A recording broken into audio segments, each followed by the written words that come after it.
Brodes Media.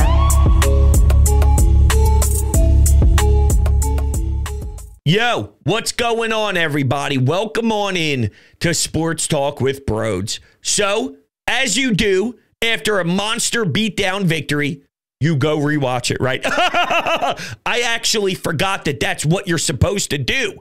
I haven't seen a product on the field that I thought was worthy of my time for a second dose. In what world would I ever waste my time with any of the crap that they put me through early in the year? I'd be sick in the head. But when it's beautiful, when it is filled with glory, when it's sensational quarterback play, I could eat it for breakfast, lunch, and dinner. Swear to God. I'll probably watch it 4 more times before we see them play the Jags. I'm being a little intense, but you get my point. And my takeaway is, holy shit, Jalen was more impressive than I even thought he was. And I thought MVP. I thought that's a quarterback that can win a Super Bowl. I thought that's the quarterback that earned the fat paycheck that Jeffrey Lurie signs. Okay? Here's reality. If that's the QB we get on a week-by-week basis, this team is in the legitimate category to win a Super Bowl. If Jalen can get into his bag, did you see the way he walked up to the stadium? Oh, yo, I'm telling you, it's all part of it. At the end of the game, we got the philosophical Jalen Hurts throwing out quotes that nobody in the league would ever say except for one Jalen Hurts. He's the only one. He speaks in ways that don't even make sense. That's when he's locked in. So you got the pregame swag, the arrogance, the confidence on the field, the whole thing. It's starting to circle back. And I'll even say to Nick Sirianni, hell of a job. Because it was about 1 year ago that we were getting ready to embrace one of the worst back ends of a season in Philadelphia sports history. And when things started to go downhill, no answers were found by the coach, and it was really problematic. This year, you maybe don't love the week 5 bye when you first see the schedule, and you wonder how weeks 12, 13, 14, how they are going to look with the bodies and them needing a rest, needing a break. This couldn't have worked out any more perfectly. It couldn't have been better. Okay, for Nick Sirianni. Did I think he planned it this way when he had that extra week? No. I don't think he expected to get made fun of and questioned as heavily for his job after showing more emotion. But that happening, I believe it made the team one.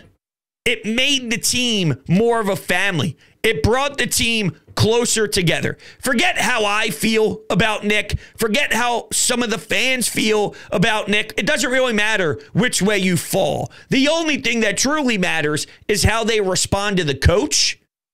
Now, personally, like I said, I don't think it was some masterful plan that he laid out this blueprint and said, this is how it's going to get done.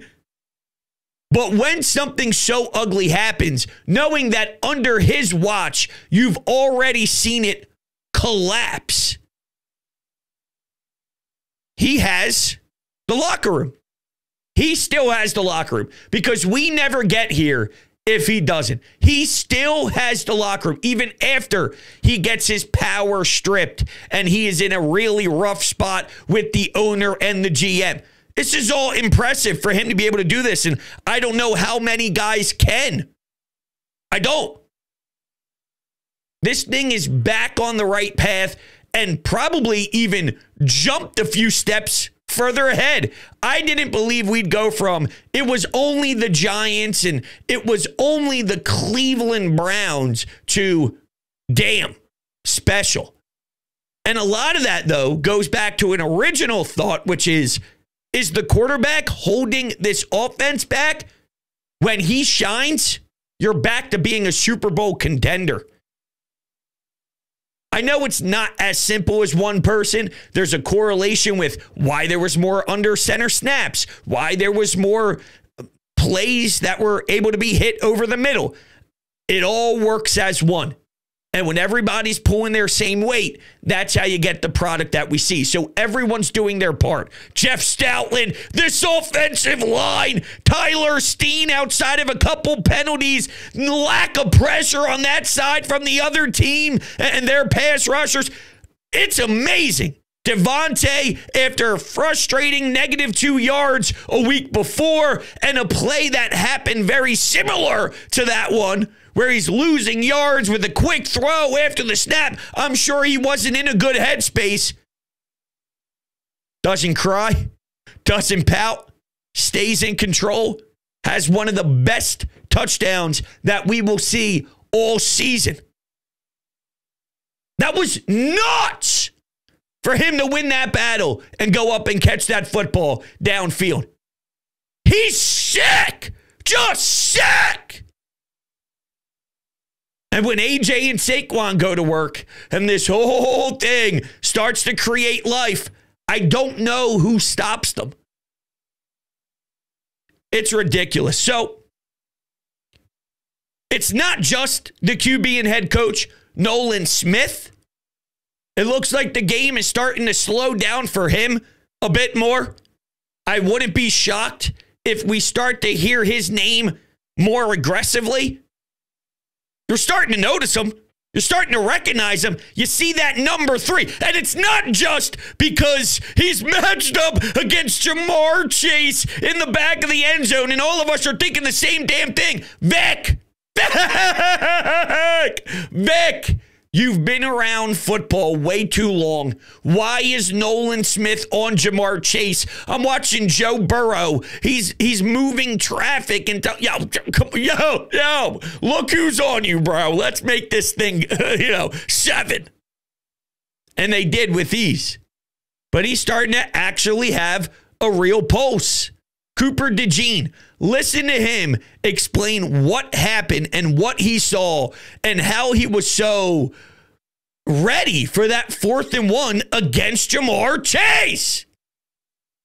This is a kid who missed a lot of the preseason run. He got injured. He needed maybe a couple games under his belt, and he made some serious plays even in those games. But, to make the whoa play, just a couple of games, and he's already where he needs to be to help close out a game as a rookie. And don't even get me started on Quinyon Mitchell. Quarterbacks are afraid of going his way. They are on alert. He's noted. Yo, watch out for this kid 2-7. And those interceptions are going to come. Every game, it's inevitable. He gets close. And when it happens, I believe it's going to pour too. One of those you just got to break free.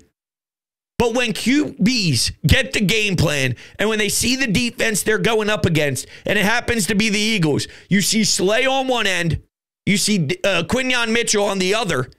It's like, yo, this Quinyon Mitchell cat, stud. Amazing. Amazing. I'm so happy. I thought we'd be down and out, and every week it would constantly be, I hate watching this team. It's a chore. The end of Doug Peterson was, all right, I guess we got to watch the game at 1 o'clock. Now, let's fucking go, Doug. Get your ass back to town, and I want to spank you. Time to get spanked, Doug. Dude. Nick Sirianni, Jalen, this offense, and Vic Fangio has me ready. They have me ready. It's insane. It's insane. I'm so proud. 5-2. And here's what I won't accept. You shouldn't be this shocked you were just overreacting. It's not true. It's not true. Jalen played like an MVP in that second half. A MVP. His best games this season were, okay, he didn't turn the ball over. He didn't play bad, but that's how you would describe his performance. That's only going to take you so far. This offense was clunky. It didn't make a lot of sense. So I don't know if, as a duo, they came together, Nick and Kellen Moore. If Jalen Hurts and Nick were able to have some dialogue to get them back on the same page, or then the three of them can work together as a unit more. I don't know. I don't know why they decided to go more under center. I don't want to speculate and make it seem like someone had more say than they should or anything like that, because there's a reason why the front office removed him from that role to begin with. I highly doubt, with the team struggling through 7 weeks, that he still had all this major say. So I'm under the belief that Kellen Moore was very active for the whole year so far, and he's the one making the decisions. Whether I'm right or wrong, that's what I'm thinking is happening. And now I'm watching him go more under center. I don't know if he's just getting his head out of his ass, because maybe that's going on. Maybe Jalen Hurts is saying, you got to trust me, Kellen. I can use the middle of the field. I can use under center more.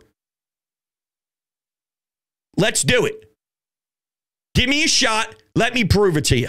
I don't know which way it went, but I know the results are here. And I did not believe we'd get these results. I didn't. They looked scary. That was a win where you start to wonder, if you are around the league and in the NFC, what do we got here? The Commanders, Hail Mary, the Chicago Bears celebrating and taunting fans, not paying attention to the final play of the game. It ends up costing you egregious stuff, which I hear some Washington fans think that tells them it's their season. Only in special runs do you get a win like that, and it gets played in the end of the year yearbook, right? This organization in the Philadelphia Eagles, they have that pedigree. They do have the pedigree of being at the top of the NFC East. It really is back and forth flip-flopping with Dallas. But they got to keep up an epic pace and not slip for just a second, because one hiccup for a team with a rookie quarterback and, 1 or 2 games down the stretch, you got to win to get separation from the Eagles. The Eagles are staying within striking distance. There's something to be said about knowing how to win as a group. And while I didn't know if we'd ever be here, Jalen's done this. Jalen went through a 14-3 season and won playoff games. There's added pressure throughout, and it's a huge if. Trust me, I am not stressing this enough. It's a huge if. This all comes down to, do we get a Jalen Hurts that could play that smooth, play that crisp, play that intelligent, running the football, when to run, the designs for him to run. It was all great and perfectly executed. If that stays true, then we are right in the mix. And watching 49ers play Dallas, none of those teams scare me. It's the Lions, Minnesota coming off of a couple losses, but the window is there. Jalen Hurts needs to do it every time he steps onto the field, though.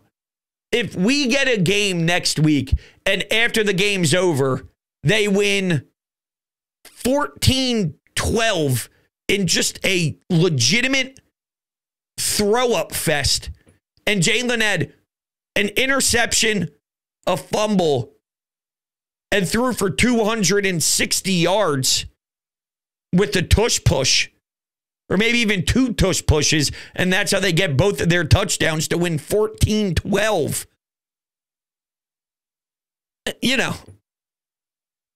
We got to wonder what we have at the quarterback position at this particular time.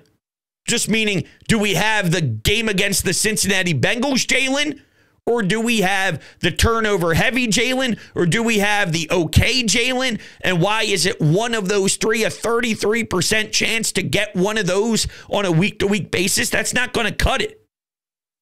And here's the kicker. If you asked me, Brodes, do you believe that Jalen can string it together? Because that's very important. Yes. Yes, I do. Yes, I do.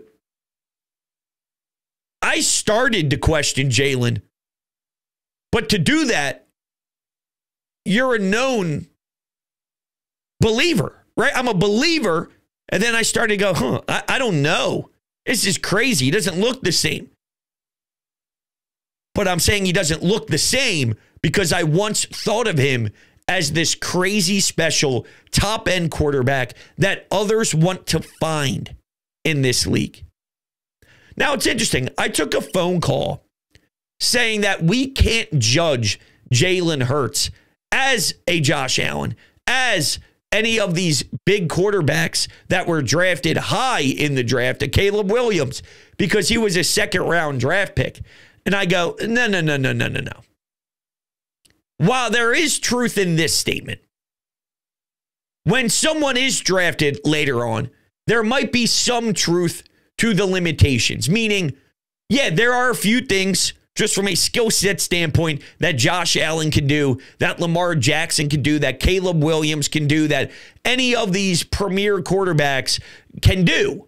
There is a max hit on maybe a second or third rounder to some level, or else, if Jalen had Josh Allen's arm, he would have been drafted first overall. You know what I'm saying? So that's kind of the vibe. Not that all of these are number one draft picks. Of course, Pat Mahomes wasn't, Josh Allen wasn't, but still, it's not a second round draft pick. Anyway, more importantly, when it comes to criticizing or fair expectation, though, once you are playing, there's a standard.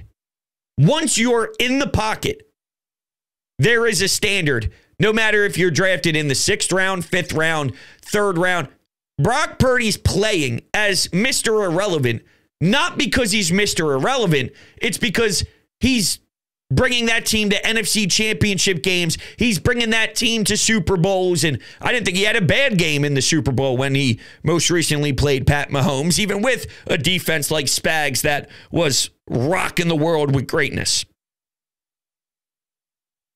When you're out there, though, the expectation is once you already showed you're capable and once you get paid too, there is an element of there's one set of eyes that need to be focusing in on Jalen, and that's the eyes of someone demanding MVP, someone demanding how he played in 2022. And don't forget, he was an MVP in the conversation mix in 2023 when the Birds had a 10-1 record. So that's 2 straight years of only a handful of seasons of being in that range of discussion. That's the standard. Don't care if you were 2nd round, 3rd round, 4th round. Once you establish yourself as being capable of doing it, that's where I need you to be consistently. Doesn't mean you can't have a stinker. I always get hit with this. Brodes, you want them to win by 25. You want them to win by X amount. You want them to blow out teams. But that's not just sustainable. And I get it. Of course, you won't do that every week. You won't see that Cincinnati game every week. This is how I define dominance, though, throughout the 17 games. You need to have them and a good amount of them. It doesn't have to be every week 17 domination wins. If you have 3 really good wins in a row, and I'm not saying against the Chiefs, the Bills, and then the Ravens, but I mean, it could be a struggling Cincinnati team. It could be one that passes the test where you go, yo, this is different. That was a damn dominant, locked in, here we go style dub. You just know what that feels like. If you could put 3 of those together, and then the 4th win, you win 14-12, like I just mentioned, in a game that is wacky, bizarre, is super strange. You somehow manage to win, and then the following week you have an okay win, and then you have 2 strong wins after that. Maybe a loss in there, but you can have ugly wins. but I just need to see a good chunk of dominant wins over a 17 game. Give me 9 strong wins and 3 ugly wins for your 12 total. If you're a 12-win football team, can I get 9 strong wins? Not strong, meaning that every wins by 30, but give me 9 strong wins, 3 ugly wins, and now you're a 12-5 team. I don't think that that's ludicrous. And now we're starting to get those good, strong wins. I'll label the Giants one that because it followed up with another. The Bengals game was going to tell me a ton on what the Giants game meant. Was that a blip in the radar or was that serious? And I'm starting to believe that it's starting to get serious. And it's amazing. It really is. All right, we're going to take some anytime hotline calls. Before we do, though, let me tell you about my friends at Garage Beer. Yo, listen to me right now. It truly is the best light beer in town. It is so damn good. It is elite. It is Jalen Hurts playing in Cincinnati level of dominant beer. 0% IPA, 100% light beer, 1,000% quality. DrinkGarageBeer.com. Make sure you check it out down below. There's a reason why it's taken over this world by storm, because it is that excellent. So don't be a fool. And lastly, if you are new to the channel here, hello, you can hit the subscribe button as we break down Philadelphia sports every day. And you can take me on the road with you by searching on Apple Podcast, Spotify, Brodes Media, or Sports Talk with Brodes. You can subscribe over there, leave a 5-star rating and a review. That truly helps out the algorithms. And I can't thank you enough for the crazy support. And I promise, quickly, one last thing. There are live streams twice a week here on Brodes Media. All you have to do to get access to that is join our community here for $4.99 a month, 8 live streams a month, 2 times a week. Coffee with Brodes, where we kick back. We have our coffee together in the morning. We talk about the sports that are happening that night. We talk about the sports that happened the night before, and we kick back and have all sorts of random-ass discussion. So it's super fun. If you're interested, the information is down below. Okay, with that, let's go to the phones and speak to the beautiful people out there. Let's do it. Hey, Brodes.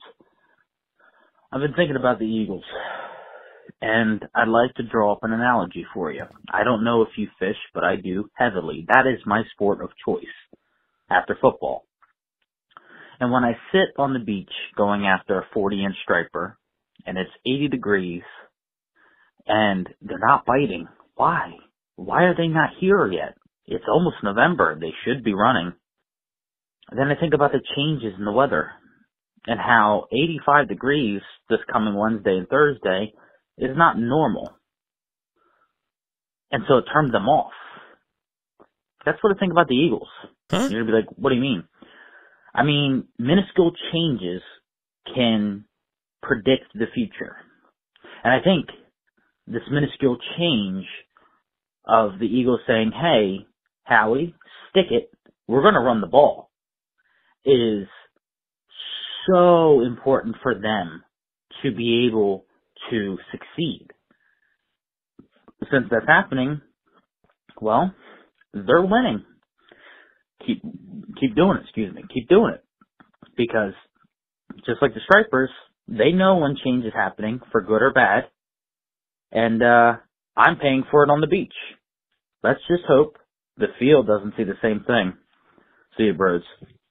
I think I get what he's trying to say. Maybe. I don't know. I'm lost. I got to be honest with you. I'm lost. So what's he waiting for? He's waiting for stripers, or am I way off? Some largemouth bass? Where are we? And when the water changes, that's what needs to happen for maybe some biting to go down?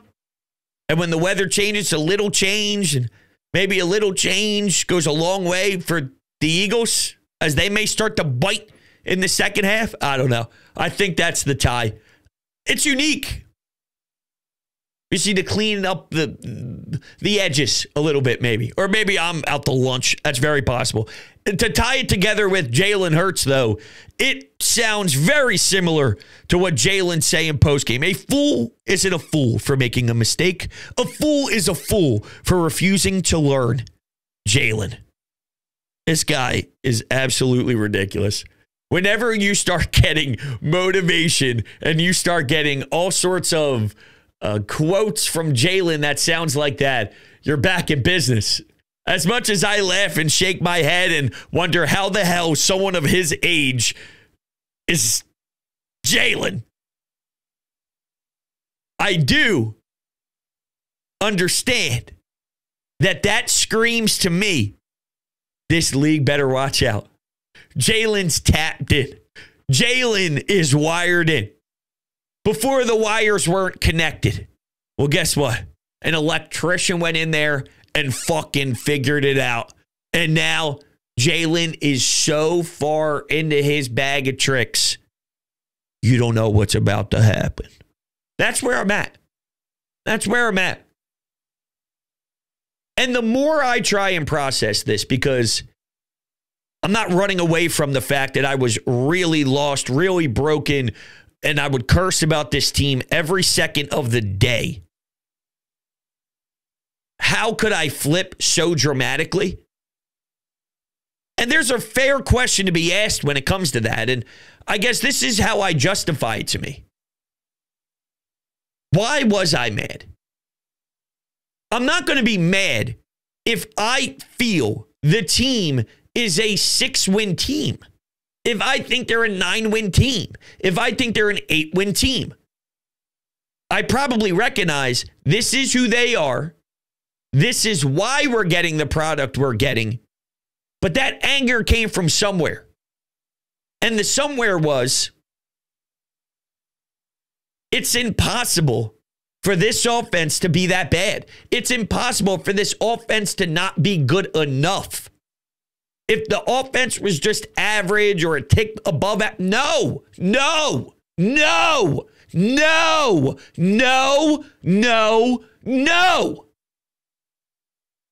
There are teams that would die to have AJ, Saquon, Goddard, and Devontae Smith. Why? And I'm not going to just say it was because AJ missed time. No. People would die to have Saquon and Devontae as a 1 and 2. They would die to have this team without Dallas Goedert. Like right now. There's too much here. Get into the damn film room, get into those damn offices, and come up with the plan that satisfies me. Because I know the talent on this roster is massive. The talent disparity between this roster and a lot of the teams out there is massive. It's in there. I'm not seeing it. I'm pissed. It's in there, though. If it wasn't in there, I'd probably realize there's not much they can do. But in the bottom of my heart, I saw a team, and especially a quarterback, that has once been leaps farther along than what we were witnessing. And that's why I kept losing my mind, because it was unacceptable. The standard was high because I felt highly about a lot of the guys on the team. So let's go. All right. Let's take another call. What's up, Brodes? It's Monday after the Eagles' victory against the Bengals, and I'm just on cloud 9 right now. I'm going to enjoy this win for a couple of days because this team just seems like the last 3 weeks they're just getting better and better and better. And this defense seems like it's rising to the occasion. They're playing up to their competition. They're playing at the standard that they should be playing at. And it's just so nice to see. It is so nice to see. If you would have told me that the Eagles would have scored 1, 37 points in this game, and 2, they would have won the game by 20 points, I would have said you're crazy. I honestly thought going into this game, Cincinnati was going to eke out this win. I thought we would play them tough, but realistically, I thought that we were not going to win this game. And then you look at the scoreboard, and all of a sudden it's 34-17 with 4 minutes left in the game. And it's like, what? This team has really impressed me. Really impressed me. From Isaiah Rodgers to Cooper DeJean, who's made an unbelievable impact on defense. He did have that dropped interception, but I think as the weeks go on, I think more of those plays he'll make. But that 4th and 1 stop that he made, just unbelievable. What a tackle on a top 5, maybe even a top 3 receiver in all of football. Isaiah Rodgers, I thought, stepped up. Even though we only had 1 sack today, I thought the defensive line was getting pressure to Burrow all game, which was very nice. Nolan Smith had a nice sack or half a sack. Zach Bond had a terrific punch out of the football. And then Nakobe Dean. We have seen Nakobe Dean all over the field the last 3 weeks. We need to give him his flowers because he's been making big plays. He had 2 sacks last week. He had a fumble recovery this week.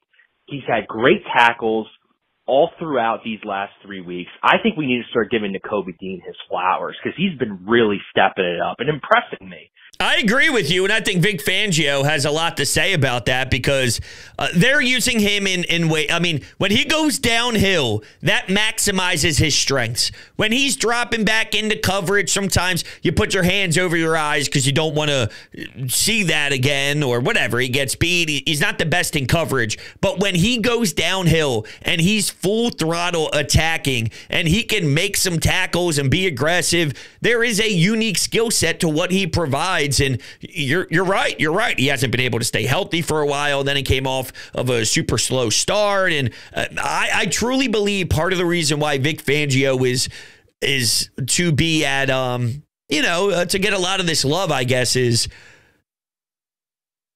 what I'm seeing is Vic Fangio enters the year. All right. Vic Fangio has definitely a style about him.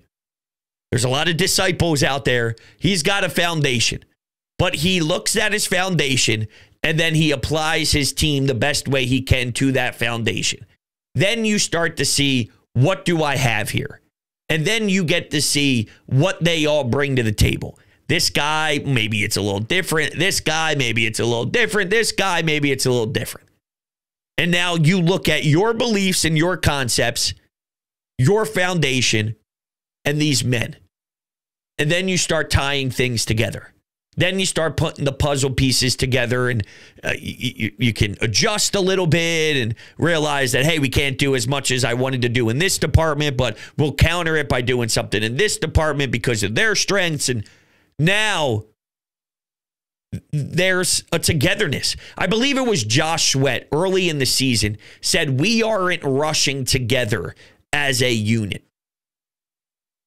As multiple different linemen, we're not in sync. Everyone's sort of going their own ways.